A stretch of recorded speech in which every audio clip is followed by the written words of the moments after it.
Ukrainian officials say Russian forces have blown up a gas pipeline in one of the cities. It's the second largest city in Ukraine. The United States, the European Union, and the United Kingdom have agreed to place severe financial sanctions against Russia. Officials say that they will block its access to the global financial system, and for the very first time, they will restrict its central banking.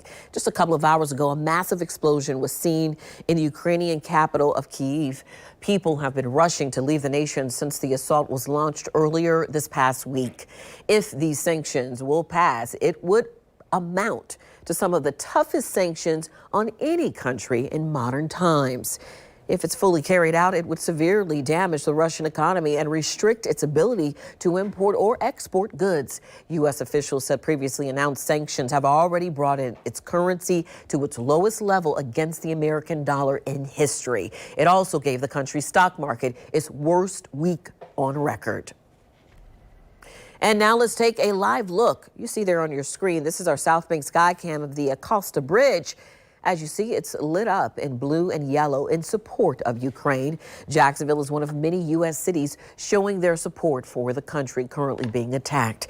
Thousands of men were called to join Ukraine's military following the Russian attacks. And News4Jax reporter Marilyn Parker, she joins us live. Marilyn, you spoke with a man in Fernandina Beach whose best friend was drafted yesterday.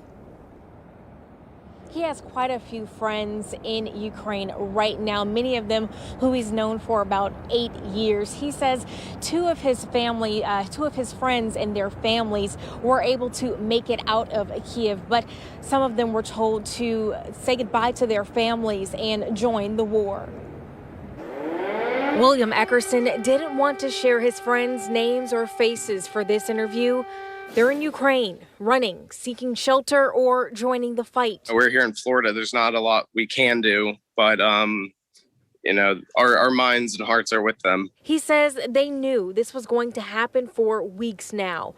But when Thursday came, Eckerson was shaken by the reality for his friends of 8 years. It's a dark time, and it just seems so grim. And the consequences are innocent lives. That's the bottom line. And it's just very sad. He says they have kids with them and were moved into underground bunkers.